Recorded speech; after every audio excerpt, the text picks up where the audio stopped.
day, America. How are you? Kevin McCormick here with the McCormick View. Listen, what I want to talk to you about today is communication. Talking about communication and how we communicate. The conversation usually focuses on written communication and how other people receive that communication. But a very overlooked form of communication is nonverbal communication. And people that usually still focus on body language when they're looking at your nonverbal communication. Now, there's three types of communication, three platforms to communication. There's messages, there's content, and then there's the platforms of distribution. Now, normally when all three platforms are present, you can deliver an effective message to whatever audience it is that you're talking about. But occasionally one of those platforms won't be included in how you're shaping your message, and you get a very different unintended consequence to that message than what you set out to achieve. As an example, I want to talk about the recent State of the Union address by President Obama. He walks into the chamber with his cabinet members and everything, but also the First Lady walks into the chamber as well. Now, the First Lady is wearing a very attractive, very stunning, vivid blue dress. Now, to my eye, the dress was tasteful, colorful, stylish, conservative, and appropriate for the event, okay? But she was there to watch her husband, but her nonverbal communication says, I'm Michelle Obama. I'm confident in who I am. I'm here to support my husband, who's the President of the United States, and everything else outside of that is irrelevant to me. Okay, and so she sat in the balcony or in the special First Lady's box, and she watched the message that got delivered to 300 million people just like everybody else did. But her message was received by a small number of people completely different than what I think she intended. And I came across some chatter on the internet regarding the dress that she was wearing, that it was inappropriate, that it was misfitting for her body style and everything like that. And some people really harped on the price that the dress was $2,500. Okay, and that her wearing a dress like that was inappropriate when so many in the country are struggling, are unemployed, and don't have a job, and she's going around showing a $2,500 dress.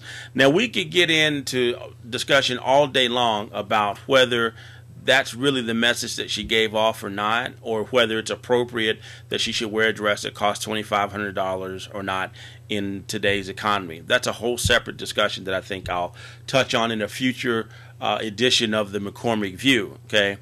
But I really didn't see that type of criticism coming, so it was shocking when it hit the media stream the way that it did, and I picked up on it in a couple mainstream publications like the Wall Street Journal and some other internet chatter sites or whatever.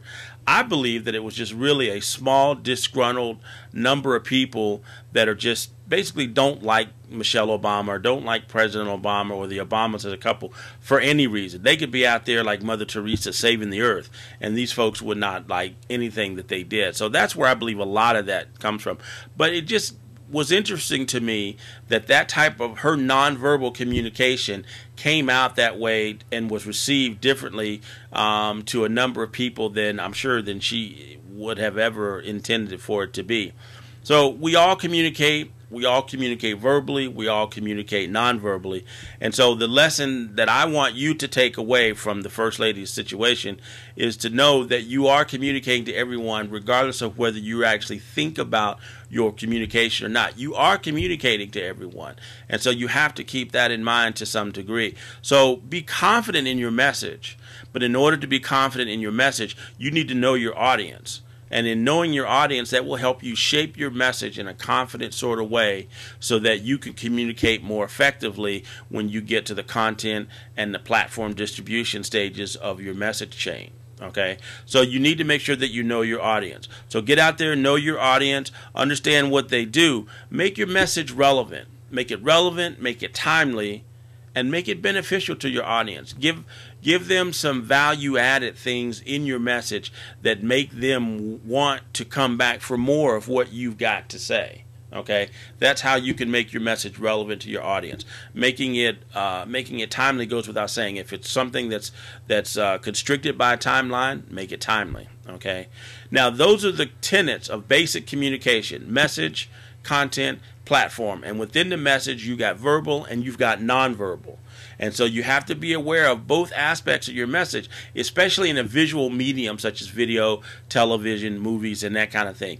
Movies are very adept at making sure that the nonverbal messages convey the same message that the verbal messages do. But sometimes with television, there are unintended consequences to nonverbal cues that we may not have time to think about before. So try to keep those in the back of your mind, the nonverbal messages that you're sending as well as the verbal messages. So that's your communication lesson for today, America. Hey, you can follow us on Facebook, facebook.com, The McCormick View. We're also on Twitter. Our handle on Twitter is THEMCVIEW. And as always, you can send me an email, old school style, kevin@alchemediacreative.com. We thank you for listening and watching the McCormick View. Stay tuned for the next edition coming in a few days. But until the next time that we meet, go out and do something great today, America. Thanks for watching the McCormick View. Take care.